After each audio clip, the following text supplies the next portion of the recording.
سرخط خبرهای مهم. طلب حتمی عربستان از حج کنندگان و مسافران. با یک عائله تاجیک خانه دادند و اکنون تفتیش میکنند. دونالد ترامپ سوگند یاد کرد و رئیس جمهوری 47 آمریکا شد.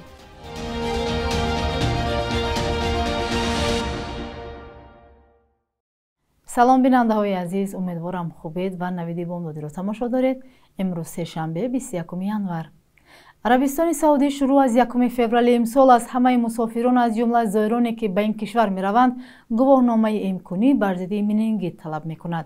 منینگیت بیماری التهاب پرده های مغزی سر و حرام مغز بوده میتواند از یک شخص به شخص دیگر سرایت یابد.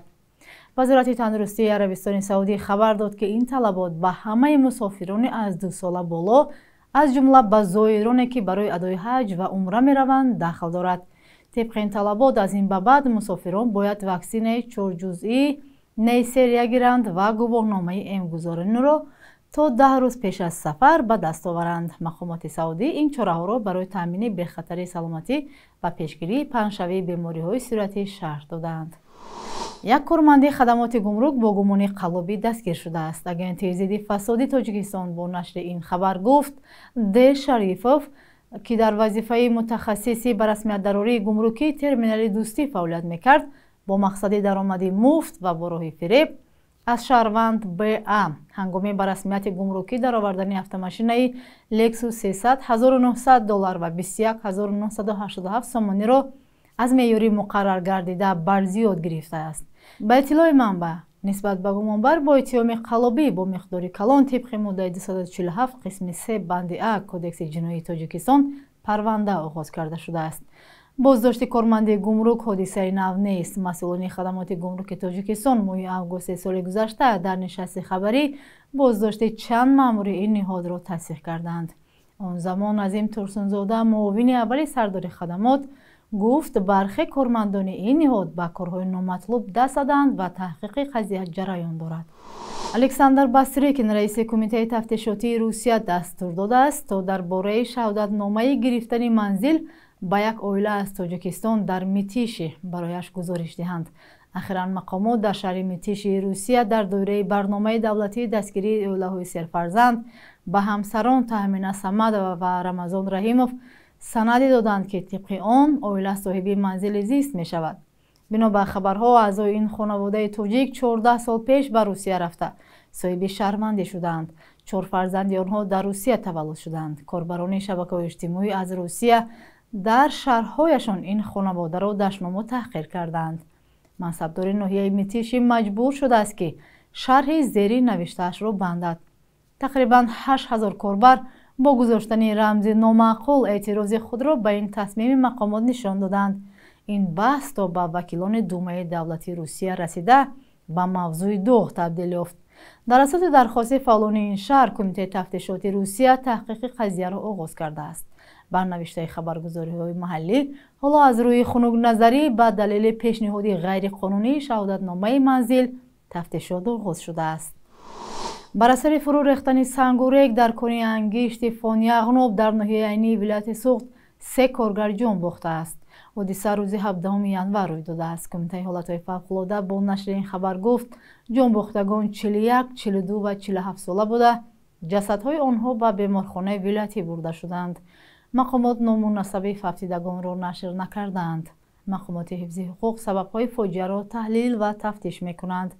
بنا به معلومات رسمی سال 2023 در کارخانه‌های تاجیکستان 36 کس جان باخته 34 تن دیگر زخمی شدند. کارخانه فانیاغنوب تامین کننده اساسی بعضی از کارخانه‌های عظیم از جمله مرکز برق و گرم‌دهی شهر دوشنبه با انگشت می باشد. گروه طالبان در افغانستان امیدوار است که تقویت همکاری‌ها با چین یک همسایه عظیم کشور آنها را به یک بازیگر مهم در صحنه بین‌الملل تبدیل می‌دهد. چین سال گذشته به طور بی‌سابقه تجارت با طالبان را به راه ماند و از جمله به استخراج یک کانون عظیم مس افغانستان شروع کرد. طالبان امیدوارند که این کار ادامه می‌یابد، اما نه همه به این باور دارند.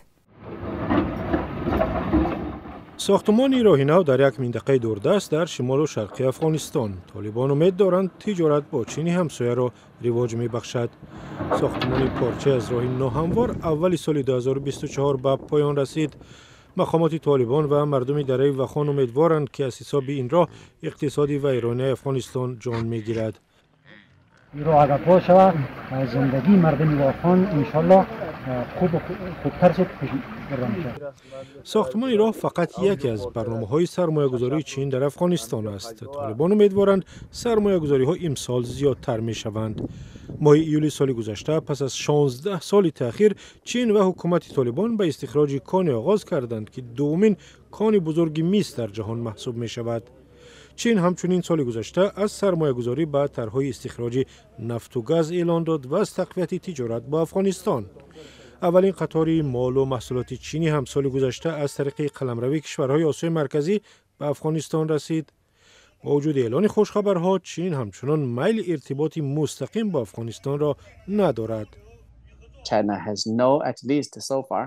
چین تا حال میل برای وصل شدن به دره وخان افغانستان نشان نداده است. این برای چین فقط مسئله اقتصادی نیست، امنیتی است، مسئله ژئوپلیتیکی است.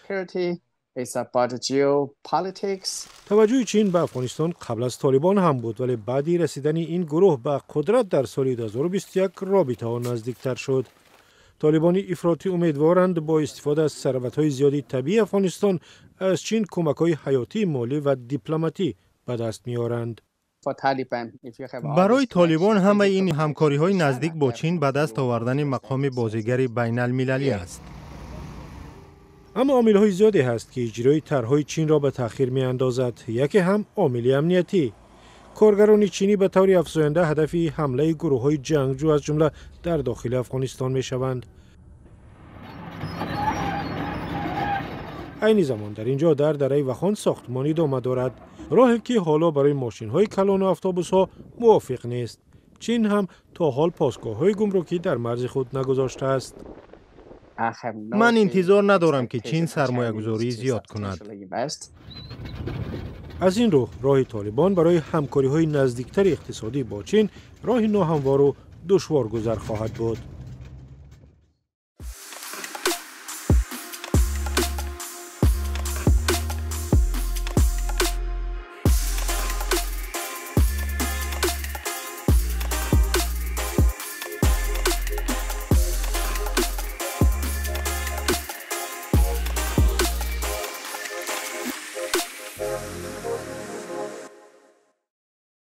دونالد ترامپ روز 20 январ بار دوم در مقام رئیس جمهوری آمریکا سوگند کرد. این نماینده حزب جمهوری خواه جایگزین جو بایدن پرزیدنت از حزب دموکرات شد. بایدن که در انتخابات سال 2020 دونالد ترامپ را مغلوب کرده بود، در نیمه انتخابات سال 2024 از کارزار بیرون رفت و نوبت را به معاونش کامالا هریس داد. ترامپ بر رقیبش غالب آمد و به مقام پرزیدنت آمریکا برگشت. او 78 سال است و رئیس جمهوری 47 ایالات متحده. مراسم سوگندی‌کنی دونالد ترامپ با در نظر داشت هوای سرد در داخل بینای کنگره برگزار شد. این مورد اول در 40 سال اخیر است. دونالد ترامپ رئیس جمهوری نو آمریکا پس از سوگندی‌کنی در سخنرانی گفت دوران طلایی ایالات متحده از امروز آغاز می شود. از امروز کشور ما شکوفان خواهد شد و مورد احترام جهانیان قرار خواهد گرفت.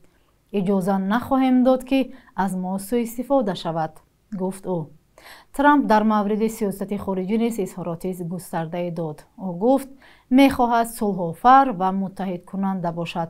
احتمال اشاره‌اش به وعده‌های با تکراری او درباره پایان دادن به جنگ روسیه در اوکراین است، هرچند خودش از رهایی گروگان‌های اسرائیلی از جانب حماس که ایالات متحده سازمان تروریستی می‌داند نیز اشاره کرد. بخش یک روز تاریخ از مهمترین رویدادهای تاریخی برای امروز خبر می‌دهد.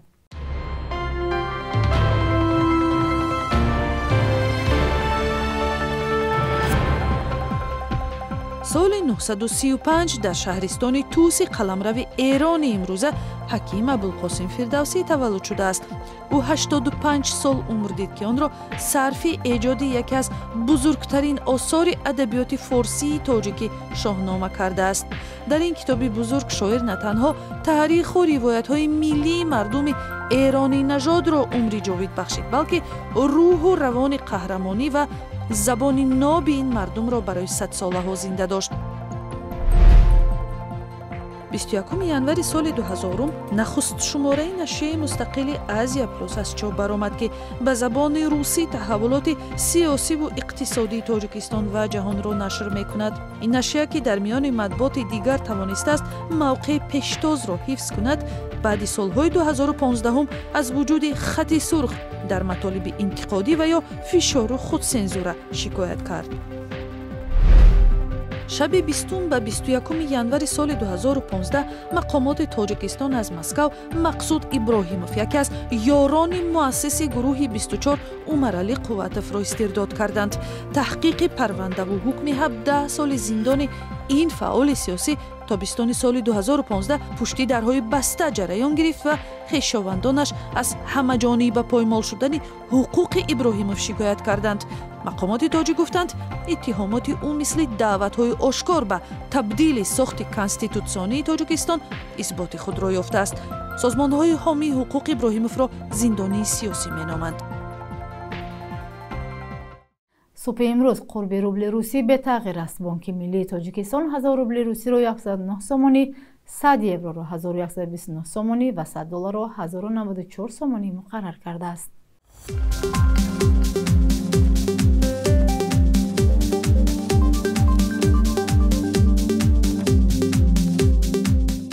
шумо навиди бомдодиро тамошо кардед. агар назару пешниҳоде доред ба мо нависед. то фардо, худо нигаҳдор.